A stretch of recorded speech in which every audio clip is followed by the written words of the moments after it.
Hi, my name is Travis McVeigh. I'm an anesthesiologist from Dallas, Texas. I host a podcast called Thank You Notes at Ars Longa Media. Showing gratitude to people just makes me feel good, and I want to share the practice of thank you notes with everybody who listens. I write thank you notes to people and then bring them on the show to read it to them. Past guests have included my high school teachers, my friends, other physicians, and a couple of internet celebrities. I will also be doing episodes that explore the science behind gratitude practices to demonstrate to everybody the actual tangible benefits of practicing gratitude. Listen everywhere you get podcasts and check out the extras on my social media accounts. Thank you for listening.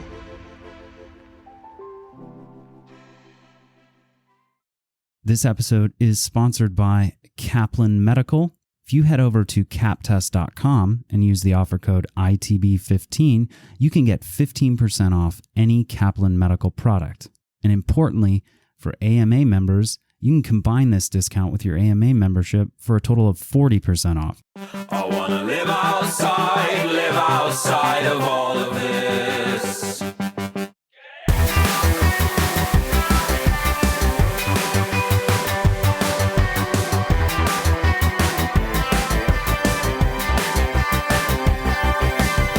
Welcome to the Inside the Boards podcast, the podcast dedicated to helping you learn to think like a question writer so you can study smarter, not harder, and succeed in medical school. You're listening to an archived episode of our 2017 Study Smarter series for the USMLE Step 1 and COMLEX Level 1. Today's guest is Docossareh. That is, I'll let you say your full name. Mohammed Hajigasimi Osare. That's why I was going to let you do it. I just go by Docossareh. Yep. And I could see why.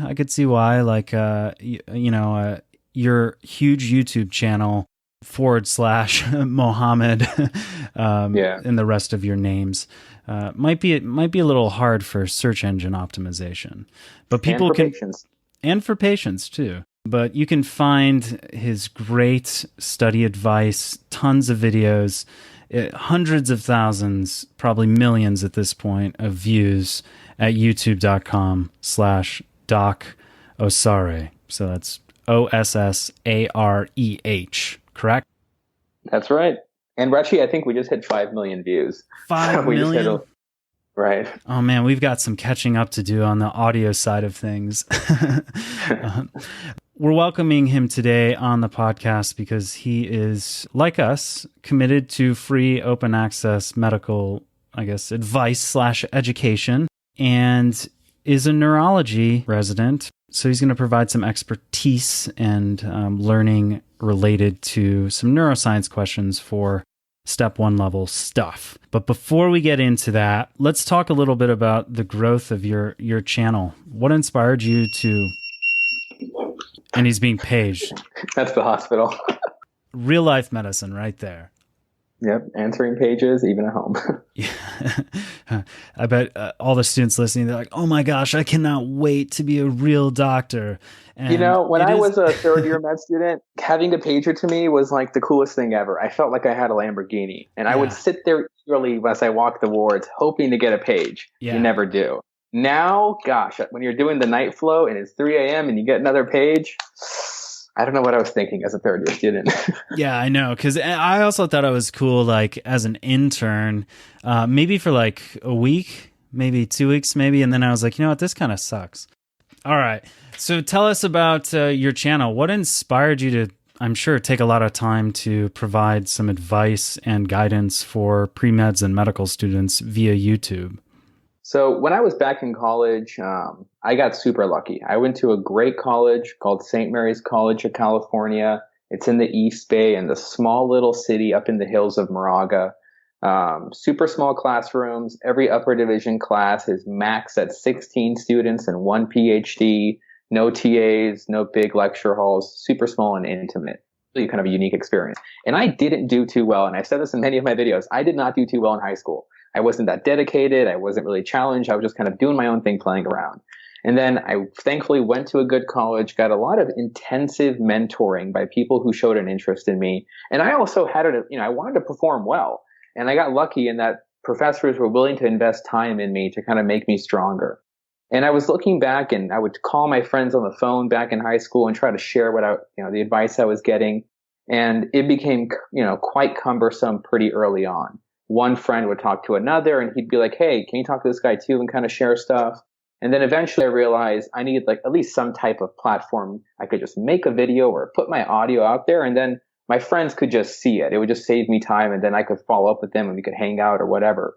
And back then, YouTube was still in its early ages. I had a little Sony camera webcam that I thought was super cool back then. And I would literally put it on a shoebox and just record myself thinking it was my friends that I was talking to, just trying to share experience and let them know how it was going. And then for whatever reason, YouTube, people started finding me. There wasn't that many of us doing that kind of work at YouTube at the time. People in college, people who were pre-med, even high school students were reaching out saying, "Hey, thanks for the videos. Here's some questions. What do you think?" And that's kind of how it started off in the early days. It was just me trying to help my friends, and people kind of found me on the internet. And then since then, I kept doing it through college. I did it through med school, did it through MBA year, did it through intern year so far. It just kind of grew, and the channel went with me. It went through the college years. It went through pre-med, went all through med school, included business, went through the match with me, and now is including residency work as well. Okay, cool. And I did notice, so you have a minor in theology and religious studies. That's right. So my college was a Catholic liberal arts school. So was mine. We had about 2,500 undergrads. And I actually studied theology and philosophy as an undergraduate student. So I guess we're in good company together. No, I mean, I remember being there, and I was studying biology like most pre-meds do. And at that school, you had to take one or two courses just to kind of graduate in theology and philosophy. And I started to realize this really aided my understanding of medicine, not so much the science side, but more the art and human perspective. And I got to say, who I am today and probably the worldview I have was largely impacted by the studying I did in college, and not so much the basic science, to be honest, but much more that kind of philosophy and learning how to think at an earlier age. Yeah, definitely. All right. So how do you plan your videos? You're sitting in rounds one day and you're like, I need to make a video on the 4 essential study habits for medical students. And that is kind of how my brain works. I wish I had a more organized way of life, but my viewers honestly are such a big inspiration. I will get comments and questions and emails about, "Hey, could you make a video about this?" And I'll read it. I'm like, "That's a genius idea. Thanks." And I'll reply with, hopefully I'll make that the next month or so. But sometimes, I literally now have a piece of paper next to my bed on the nightstand, because I do wake up sometimes in the middle of the night with an idea, as embarrassing and nerdy as that sounds. Or I'm in the car. So now I have like a notepad in the car by my bed. I just don't have one in the shower. But I just kind of get ideas randomly. I don't know where they come from. I wish I knew the triggers. If this was doctoral and I was trying to work up epilepsy, I don't know the trigger. Who knows? 2 questions. First, which video is your favorite? Probably the study of the power of habits. Okay. Because that kind of hits me, I think, where I like to talk about the most, which is strategy. And just like simple, people use the word life hacks. That's like a popular phrase, but just simple strategy to get through life and perform better. The habits video, I talk, because it's very personal to me. I talk about how I just kind of give myself a harder work ethic, how I trick myself into working more. You can tell people what to study and how, but if they don't have the good infrastructure, they're going to probably have a bit of difficulty. So that one was fun because I got to, I read a couple of good books. I used it in practice, and I just got so excited. It kind of reminded me back of the super early days when I was just dying to share info with people. So you're talking the how to study when you don't want to, the power of Exactly. habits. Okay. I'm reading Cal Newport's Deep Work now. So yeah, I read that book actually. I know it's phenomenal. I actually read A.G. Sertalange, the Dominican priest who wrote The Intellectual Life, probably like 10 years ago, and he quotes extensively from that book. And I just my heart started beating so fast when he quoted him because I love that book, and I was like, yeah, this is great. This is like a modern version of that. All right, so your favorite one. How to study when you don't want to, the power of habits. if you can provide advice on that, I am sure that is valuable, especially going into dedicated step 1 prep time. So aside from that, though, what has been the most successful or highest number of views video? So by far, the guide to the complete physical exam is our most popular video. Last I checked, and that was a few months ago, I think it was at 860,000 views or something. Yeah, right. It was this morning, and you know it. I know. I wish I had that much time now. But that one is by far our most famous. I actually made that video as a first-year medical student with one of my classmates. And actually, he's going to be at USC with me next year. We're both going to be in the same hospital for residency, ironically. Cool. I went to med school at UC Irvine, and we have this course called Clinical Foundations. Some schools call it like the basics of doctoring, where they teach you how to do a physical, get history, interact with patients, etc. And I mean, for me, the physical exam was probably one of the most exciting parts of getting into medicine. I love it. I feel like it gives a deep connection between physician and patient. And so when I started med school, I was deeply excited to learn the physical exam. And I met my friend, Bubba is his name, and he also liked the physical exam. And I was like, man, why don't we make like a comprehensive video showing the stuff we've been learning as med students on how to make a physical exam? And maybe in a few years, we'll like look back and say, oh, that's how we used to do it by the textbook, perhaps. And maybe other students can see it as well. Because we were really into it. And we set up a webcam that we connected to a laptop and put that on a tripod. We found a study area, got some sheets and some bed, and we begged the hospital for a gown to look kind of professional in the video. And I had my short white coat on looking really geeky. And we just did the whole physical exam. And for some reason, that thing just did really well. People wanted to see it. All right, cool. I did not look at that one, but I will because I'm looking at the screenshot now. So let's get into a little bit about neurology, which my guess is the physical exam, probably your love for that, influenced your decision on that specialty. And we've got some questions that hopefully can illustrate not only your deep passion for the physical exam, which I'm sure will continue to exist in your specialty, but less and less so in a lot of others. First one is a 19-year-old woman who comes to the emergency department because of fever, confusion, and headache. Her medical history is significant for herpes simplex virus. Lumbar puncture reveals increased protein and increased lymphocytes, and the glucose is 66 milligrams per deciliter. An MRI shows increased signal in the left temporal lobe. And the interrogatory is, which of the following visual defects is most likely present in this patient? A, bitemporal hemianopsia, everybody's favorite hemianopsia, by the way. B, left eye anopsia. C, left inferior homonymous quadrantanopia.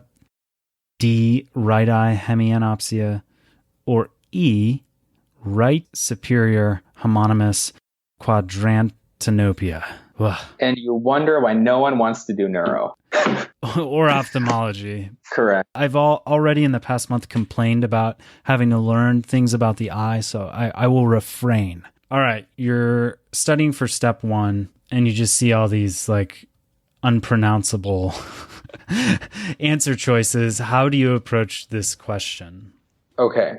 This question is not hard, but it really does teach one key principle. And that's, you don't have to know everything. Just at first know the big picture ideas. And over time, you'll know more. The stupid analogy from Shrek of an onion, you don't have to know the whole onion. Just try to get just get the core of it. And then over time, you can add on layers and layers of more detail. So starting with the question, I just took step 3 2 weeks ago, and I still do this philosophy. I read the last sentence first. I like that strategy because it tells me what are people asking me. Whether it's what's the best test, what kind of symptoms. So I kind of get a sense of I know what I'm doing during the question. Maybe not everyone does that, but I just like it. So starting with the question, she's coming into the emergency department. So I know it's a hyperacute or acute problem. So not subacute on chronic, not chronic. Or it could be, but something's flaring enough that she came to the ED. Fever, confusion, and a headache. I mean, you probably are going to be thinking meningitis to some degree. Yep. Headache, confusion. Okay, that could be like encephalopathy maybe, or ICP increase, but the fever kind of makes you think meningitis. Someone who's young, 19 probably isn't going to be having a brain bleed or some kind of like cancer at this young of an age. So keep it simple, probably meningitis. She's got a history of herpes simplex virus. They're probably, I mean, that could be a red herring, but they're probably telling you for a reason. And it's oral herpes, so that's close to the face and cranial nerves. And then they're just giving you great data. They did an LP, showed increased protein. Overall, whenever you look at an LP, increased protein is a sign of inflammation. So if your protein's high, there's some type of irritation or inflammation going on in there. Lymphocytes, white counts high, and glucose is 66. So normal glucose CSF, 40 to 70. So glucose is normal. So if I was thinking meningitis, you're going to think viral versus bacterial. Normal glucose, it should go down. So probably something viral. Then they even give you more great data. They got an MRI and it showed increased signal in the left temporal lobe. And the question, which we knew, which of the following is, I guess we'll say, most likely to be in this patient. So they're giving us some key data. You're already thinking meningitis. You're thinking more viral compared to bacterial because the glucose is normal. And the fact that the temporal lobe lit up and she has a history of HSV, you're thinking HSV encephalitis. And the reason is, we'll go through like the CSF findings a little more detailed in a minute, but bitemporal or temporal lobe enhancement in a meningitis patient is HSV until proven otherwise. Yeah. Start the patient on acyclovir, no questions. You can be wrong later. So that's, I think, the first key is knowing how to analyze your CSF. So if you can't get the CSF right, you probably won't get the other questions right. So real basics, if you've got a normal CSF, you shouldn't really have many white cells, like 0 to 5. Like I said, normal glucose, 40 to 70, and you shouldn't have a lot of protein. Bacterial meningitis, we all know it well. Tons of white blood cells. And that makes sense. It's a bacterial infection. White cells are going to be there. It's like a pus like anywhere else. You're going to have low glucose, bacteria eating up sugar, because that's what they do. And again, high protein, because protein's an inflammatory marker. There's something growing in there. It's irritating stuff, inflammation, you're going to have it. But then compare that to viral meningitis. You'll have an increase in white cells, but not that much. Normal glucose, and you'll have an elevated protein, but not through the roof. So in this case, we thought about it. Temporal lobe enhancement, totally almost a buzzword for viral encephalitis. And also normal glucose, making you feel much more comfortable. And she's got a history. So now you're thinking, oh man, I got this. The answer's got to be HSV encephalitis. I'm a neurologist. And then the answer choices are another level. You're like, oh my Lord, what do they do to me? Right, exactly. So this is not that hard. People worry about, oh, is this too neuro-opto for me? This is easier than learning like heart failure, because there's only like 5 things to know. Don't learn the whole pathway and every little nuance. Just learn the big deals. So all you got to think about is the actual, how does vision get made? So you start at the macula and you move backwards. So if someone had a lesion to the optic nerve, they're going to have option B, left eye anopsia. So the whole left optic nerve or the whole optic nerve is hit. The whole eye is out. This is all before the chiasm. So if you hit that early, the vision's out in that eye. Well, this person doesn't have left eye anopsia. They have a different finding because we're going to be much more back if we're temporal. Yeah. Next one after the optic nerve is going to be the optic chiasm. And classically, people love optic chiasm. If you have a lesion there, you're going to get bitemporal hemanopsia, or like horse blinders, as people like to call them. So it's not option A. It's not bitemporal hemanopsia because, again, temporal lobe is much more back. Now, if you hit one of the optic tracts, you're going to get, a right or left eye hemanopsia. And that means one, like the left side of your vision or the right side of your vision is just gone. But that's post-track. Then comes the actual valuable parts that people often will get quizzed on the wards, and is honestly a much harder question, so it's probably why it's being asked here, is after the optic tract is Meyer's loops, and that's in the temporal lobe. And after the Meyer's loops, what you're going to care about is what's called the dorsal optic radiation, and that's in the parietal lobe. So knowing the word Meyer's loops and dorsal optic radiation, that doesn't really matter. Just know in the pathway, you're in the temporal lobe, and then you're in the parietal lobe. So if you have a lesion in Meyer's loops, the top left or some type of top superior right or left is going to be hit. And if you go back to the parietal, it's the lower part. That's all you got to memorize. Meyer's is going to be superior, and in the parietal lobe, it'll be inferior. So this patient comes in, they have herpes simplex. We know it's a temporal lobe lesion. All you got to know from neuroopto is temporal lobe lesion. Okay, temporal lobe, that's Meyer's loops. That's a superior hit above. And they don't even ask you a left-right differentiation, which would be too fancy for the wards. So that's all you got to know. Not hard. All you got to know is temporal lobe, Meyer's loops, the superior part will be hit. Go down to the parietal lobe, the lower part will be hit. It kind of makes sense. And anything before that, you can pretty easily figure out. Optic chiasm, everyone loves bitemporal hymenopsia. You hit the track. Obviously, you've already crossed and you're down to one-sided vision. And otherwise, optic nerve, the whole thing's gone on one side. Got it. So really the takeaway point here is your temporal lobe's messed up. If you're going to have a visual defect, because of that, it's going to be a superior homonymous quadrantinopia, which was choice E. And people use the phrase pie in the sky for that. Oh, that's right. I totally forgot about that. That's true. There you go. Yeah, that's excellent. That was all pretty high yield. Do you have any other That's all. I mean, we could talk about herpes simplex. ad nauseum? Yeah. Ad nauseum. We talked about, I think the key is knowing CSF findings, the glucose, how high is the white count, do you have an inflammatory reaction or not? That'll help you. The MRI findings of bitemporal enhancement or even unilateral enhancement. And then if you hit temporal, it's going to be superior. Or if you hit the parietal lobe, it's going to be an inferior vision loss. Okay. And I guess the one other point is this is specifically HSV1, correct, that is associated with viral encephalitis.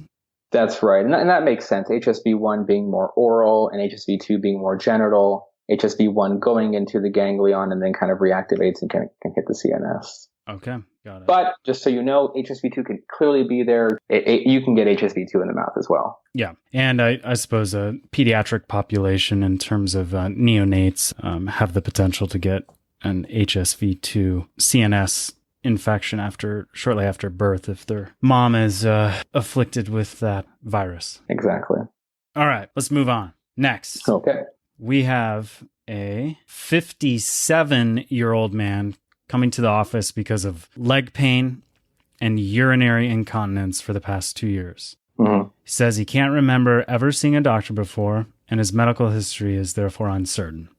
The pain shoots down the legs and has a sharp, burning characteristic to it. When asked to walk, he lifts his knees high and slaps his feet down, placing them widely and irregularly. Which of the following is the most likely diagnosis? And our answer choices here are A, amyotrophic lateral sclerosis, B, Brown-Séquard syndrome, C, discitis, D, tabes dorsalis, or E, transverse myelitis. Now, this is the kind of question that I used to hate studying for step one. I always felt like it was way too outside of my range, simply because there were so many findings in the actual question stem. So they're asking you what's the most likely diagnosis, or what is the diagnosis? So the guy's a bit older. He's 57. He comes in with leg pain. Okay, urinary incontinence. Anyone with urinary incontinence, red flag. If it's, you're worried. Is it something going on with the spinal cord now? But it's urinary incontinence for 2 years. So it's not a hyperacute problem. Yeah. It's actually a chronic problem. He never goes to a doctor. Okay, so maybe, not a dead giveaway, but maybe something bruised in him that he never got treated. But it would be pretty weird to have a serious spinal cord problem that you never go get treatment for. But this is the key. Leg pain shoots down his legs. We can also call that lancinating pains. Mm-hmm. Sharp burning characteristics to them. And when he walks, he has to do this high steppage, an irregular gait. And why you have to do that is usually dorsal column affection, where you can't tell where your body is in space, so you overcompensate into this kind of silly gait. So the choices really kind of help you out a lot. The first choice is amyotrophic lateral sclerosis. And this pure motor neuron disease, both upper and lower motor neuron, key finding that I've seen ALS in real life, and you often will see it. And frequently people will put this on a board question because it's very specific. And that's going to be tongue fasciculations. If you see it or not, that's a great one to see. That super helps you. But if it doesn't, it's okay. Pure motor neuron disease. And the bowel and bladder are absolutely spared. So someone who's having urinary incontinence can't be ALS. Got it. And just as a high yield point for ALS, only one treatment, riluzole. Just in case you ever get asked, we only have one treatment. So start with an R, R-I-Z. Just memorize that, I guess. But honestly, I did. I was like, riluzole, that's all I need to know. It's a pure motor neuron disease. And that's the key. People with ALS, I mean, there was the ice bucket challenge, have pure motor and upper motor neuron lesions, but that's all they have. It's kind of the interesting thing. They're mentally and autonomics are all intact. So pure motor neuron disease is all you have to really know. And if it's upper motor neuron or lower motor neuron, you can see cool things like tongue fasciculations that you don't really see in other conditions. Brown-Séquard syndrome, you automatically know from that's a spinal cord problem, hemisection of the spinal cord, usually trauma, could be a tumor, could be infection, or super cool could be infection. And this, this is like a more classic one, the IPSY and the contralateral symptoms. You can, if you look in a full neuro textbook, this gets annoyingly long, but keeping it like core for step one, at the level of the lesion where we hemisected on that same side, we lose sensory at that lesion and we lose dorsal column below that region. And on the opposite side, it's that same level, you lose spinal thalamic tract. That sounds confusing probably from how I said it, because it's neurology. They use fancy words to confuse you. But they wear bow ties, so it's okay. Wait, is that intentional? Because I always felt like it was.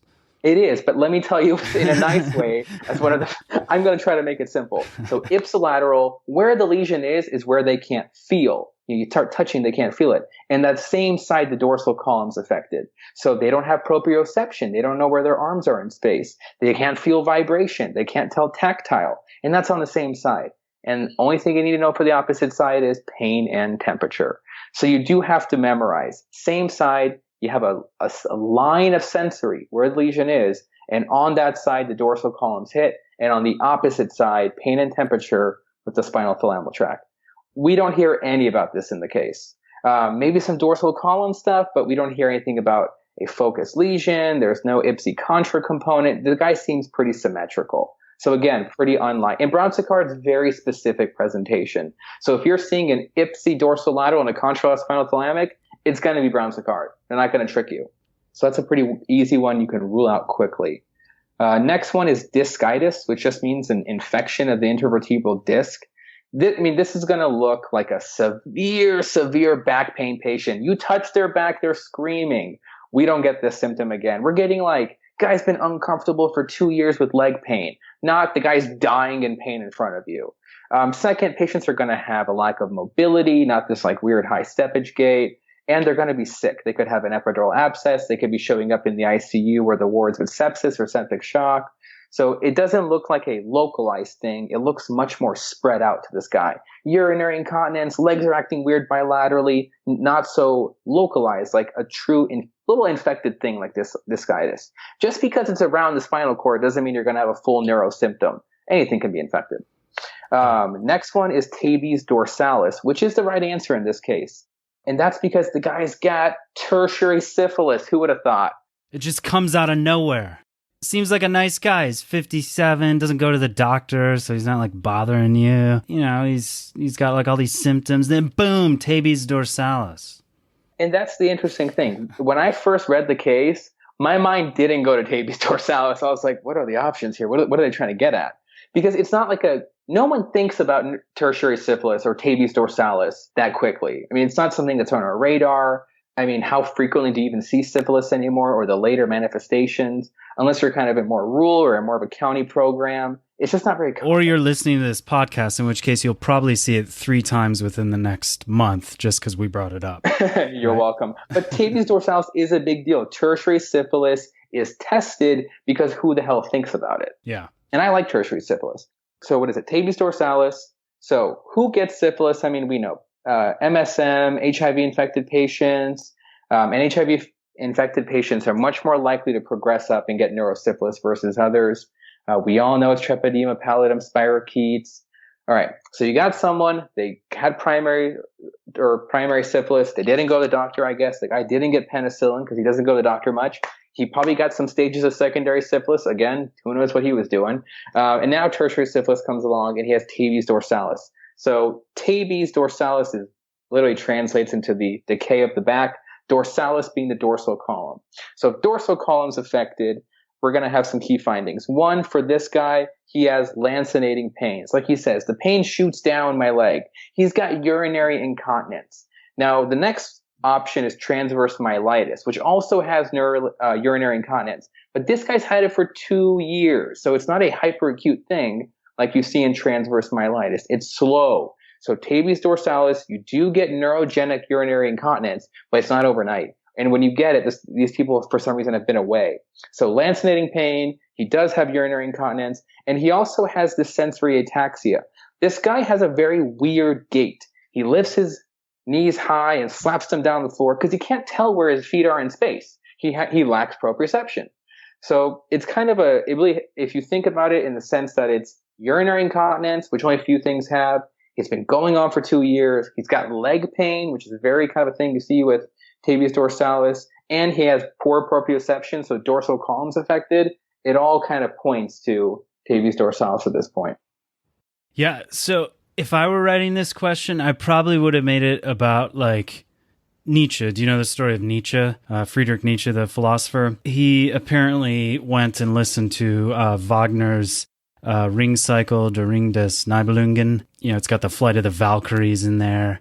And he was so inspired by this magnum opus as sort of like a statement of the Uberman that he went to a Leipzig brothel, deliberately infected himself, the story goes, with syphilis as sort of like an affront to God. And then later probably had a very similar clinical picture to the person in this vignette, but also went mad and died of neurosyphilis. But I'm sure like right before dying, he was, you know, doing this high-stepping gait, had these lancinating pains. Poor guy.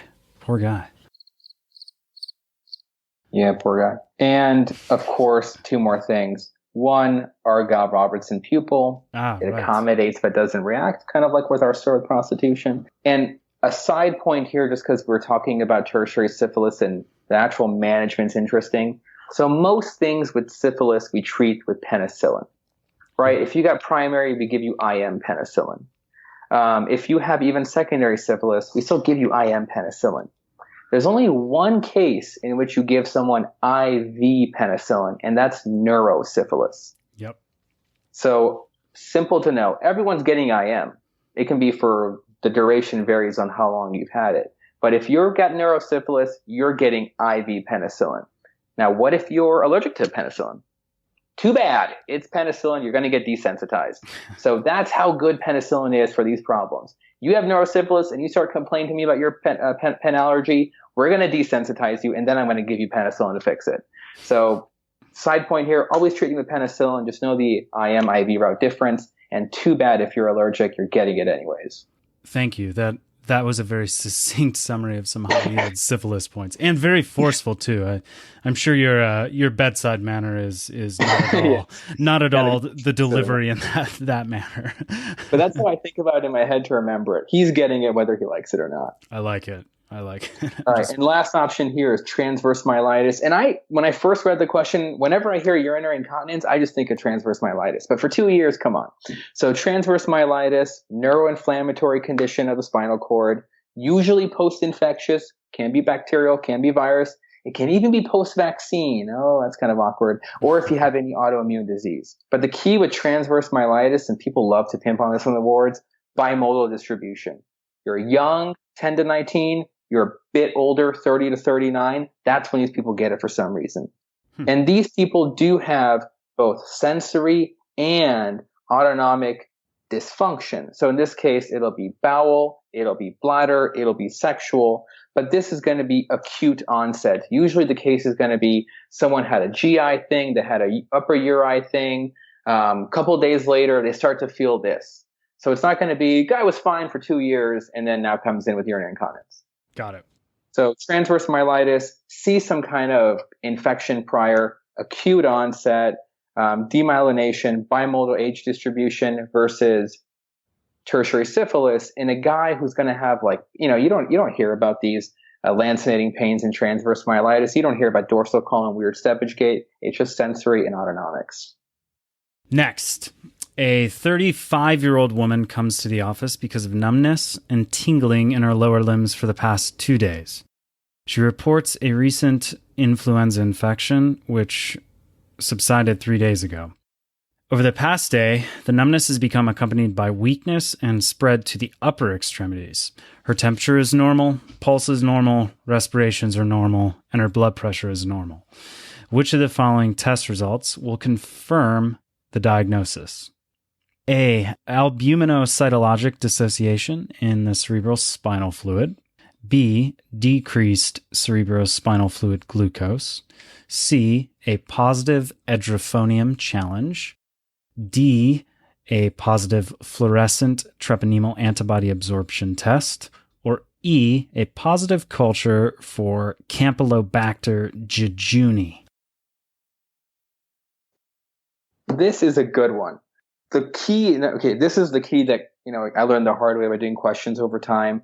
Last sentence says, which of the following tests will confirm the presumptive diagnosis? So which of the following is the best test for the diagnosis? Don't pick the good one. Don't pick the okay one. Don't pick one that may be the diagnosis. Which one will confirm it? All right. So that's why I like reading these first. You could get to the answer choice and be like, oh, 2 or 3 could be okay. Go back to the question, which of the following will confirm the diagnosis, aka gold standard, whatever you want to call it. It'll be the home run. So 35-year-old woman comes in, numbness and tingling in her lower extremities. That's confusing. Past 2 days, okay, it's an acute problem. Recent influenza infection that went away 3 days ago. Oh God, Neuro loves a recent upper or lower GI infection. It causes a problem. Then she progresses, which is important. Progressive of symptoms. She initially just had numbness and tingling. Now she has this weakness that has spread from down low, up high to the upper extremities. No fever, pulse is normal, respiration is normal. So vitals are stable, nothing to worry about. So you got a lady, recent infection, started with numbness and tingling, then developed weakness. So you're thinking probably some neuromuscular thing might be going on at this point. And in fact, and I think this is a pretty classic presentation for, well, I guess what I'm saying is I like your strategy, and I recommend this too, of reading the interrogatory first. It saves disappointment because you'll read through this straight through and you'll be like, yeah, this is Guillain-Barré. This is Guillain-Barré. And then you read, which of the following tests will confirm the presumptive diagnosis? You're like, oh, man. Exactly. And I'll tell you, not everyone agrees with my idea with reading the last sentence first. No, I know. You got to find what works for you. Yeah. So first answer is albuminocytologic dissociation in the CSF. I mean, the case is pretty clear. It's an ascending weakness, status post to recent infection, got to be GBS probably. But the question becomes, what is the differential diagnosis for ascending weakness or paralysis, you could even say, versus descending paralysis? So if you have that differential in your mind, you don't have to, but it always helps. So if you have descending, think Botox infection. If you have ascending, think polio, think GBS, and what's called tick-borne paralysis. And that's kind of it for the most part. I mean, I'm sure there's more that we're going to quote, but for step one, you're not going to do your neuro boards. If it's coming down, think Botox. If it's going up, think tick, polio, and GBS. And you mean specifically like botulinum toxin? Oh, thank you. Yeah, botulinum toxin. So kid gets botulinum toxin, gets a descending paralysis versus the ascending. After being given honey before age 1. Well, what were the parents thinking? Exactly. Sorry about that, yeah. So this guy, ascending paralysis, I already know my differentials, polio, GBS, and tick-borne paralysis. No comment of tick. Polio seems random here, so it's got to be GBS. So GBS is going to be diagnosed different ways. So number one thing they have here is albuminocytologic dissociation. That is as pathognomonic for GBS as is coronary artery disease with McDonald's. You should know this one. Well, what if you're like an OBGYN or something, and you're like, what is albuminocytologic dissociation? All right. So we talked about CSF analysis when we talked about the viral meningitis case or viral encephalitis. Yeah. So we said normal, can have normal white blood cells, normal glucose, low protein. If you have GBS, you're going to have normal white cells. And that's the fun thing. There's only 2 times in which you're going to have normal white cells. You're normal or you got GBS. Okay. But There's only one time in which your protein is through the roof, and that's GBS. So normal white count with a really, really high protein count, that's an albuminocytologic dissociation. Yeah, the protein's high, the white count's not. What's going on? Normally, like bacterial meningitis, viral meningitis, they're both high. It makes sense. White count's up, inflammation's up.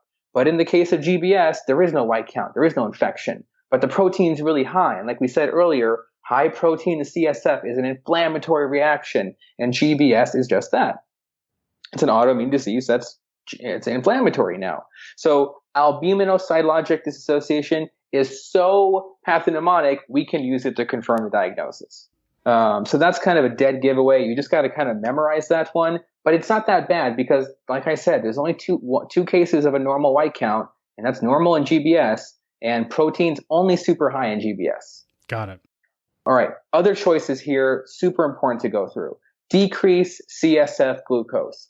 Well, if it's a decrease in glucose, you're only going to see that under one condition. That's bacterial meningitis.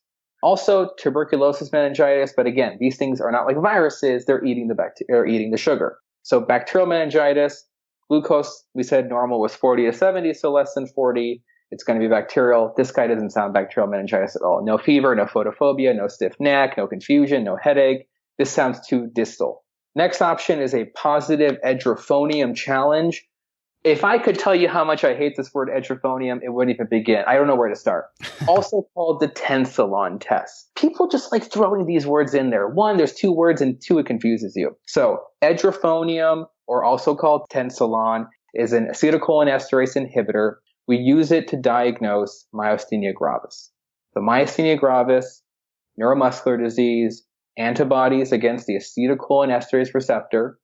And just to add on another layer, because this is the kind of stuff I always see on boards now in real life, what kind of hypersensitivity reaction is that?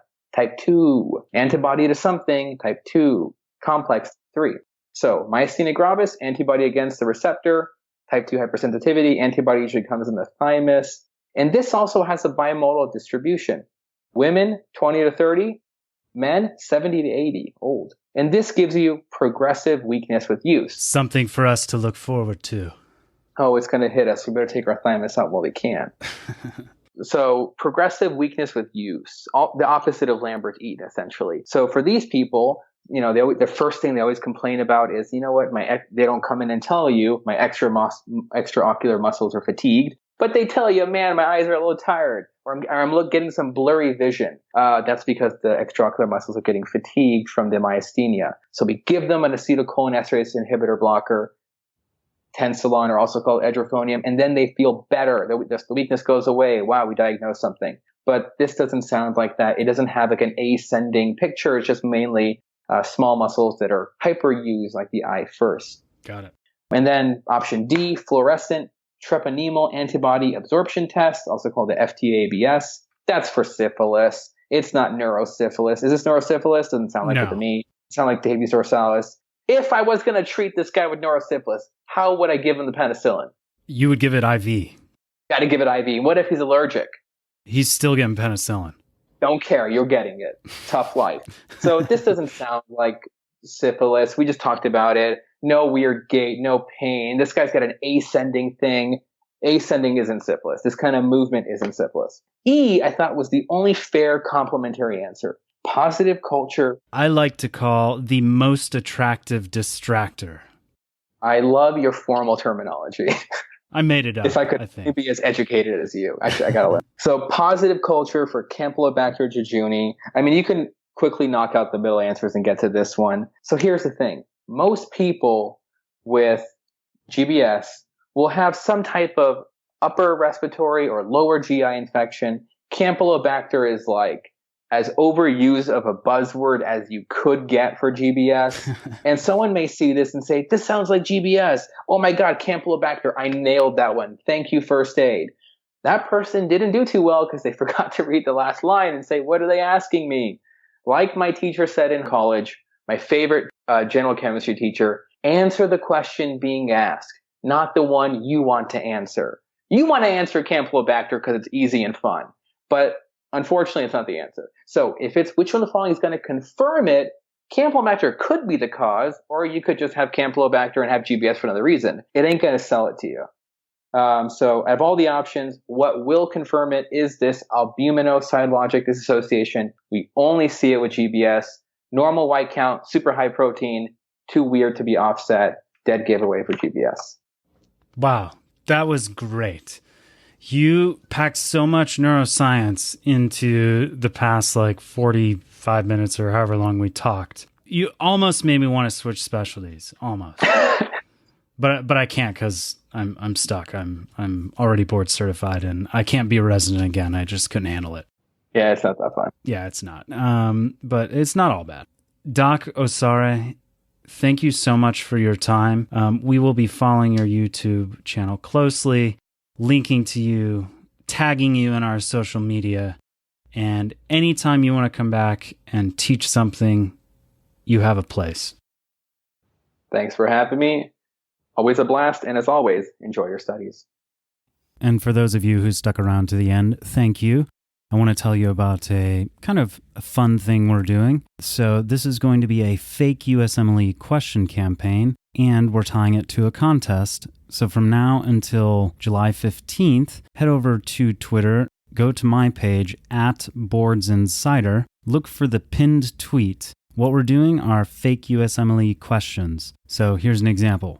If Deadpool were in a USMLE question vignette, his most likely diagnosis would be A, dissociative identity disorder, B, bipolar disease, C, antisocial personality disorder, or D, other. So here are the contest rules. You want to tag the character on Twitter. For instance, Deadpool is @DeadpoolMovie in the question vignette, and just set it up like if the character were in a USMLE question vignette, his most likely diagnosis would be, and then make a Twitter poll, pick 4 answer choices, and tag Inside the Boards, as well as Gomerblog. That's @BoardsInsider and @Gomerblog. And then finally, use the hashtag FakeUSMLE. The most creative fake USMLE question will get a 1-year subscription to our all audio Q bank for free. We'll have fun while doing it, maybe learn something, I don't know. It was just something that I thought would be a lot of fun, and you can also do it on other social media,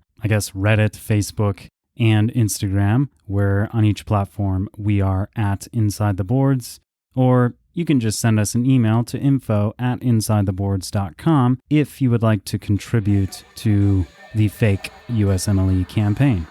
Just wanted to thank Rao Reynolds and Enter Shikari for letting us use the track Live Outside off The Spark, their new album, about which Rao said, "What I was trying to do with this album in marrying the personal and the political is to ensure that human vulnerability is laid bare and to not be afraid to speak about emotions. Plus, this album is a little lighter than what you heard previously with the song Anesthetist. At any rate, check out entershikari.com.